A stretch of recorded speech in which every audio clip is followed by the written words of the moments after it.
If you accidentally turned on the TalkBack voiceover feature on your Nothing phone, which is this right here,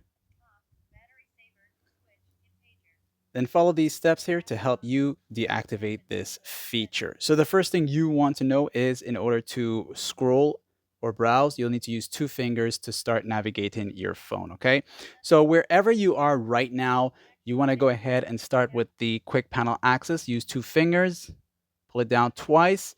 Then you want to go to settings. So first tap on it one time, and then you're going to double tap it to enter into it. 1, 2, and you're now here.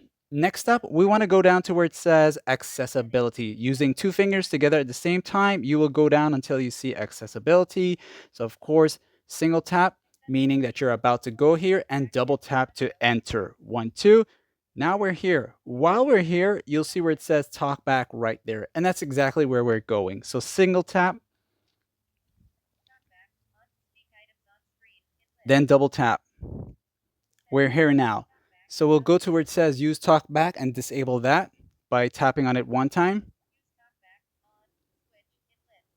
and then double tap it.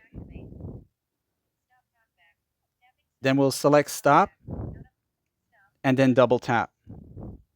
And it's off. However, now there is a setting you might want to check, and that's the TalkBack shortcut feature right there, which is what might have accidentally turned it on. So go ahead and tap here one time, and you might have accidentally hold down the press and hold both keys down together at the same time. So just go ahead and deactivate that so you won't make that mistake ever again. And of course, if you do happen to turn it on by mistake, you will now know that pressing and holding the volume keys down will turn it on or off. And that's that. Like, sub, thanks for watching. And yes, you can come back and turn on these settings at any given time. See ya.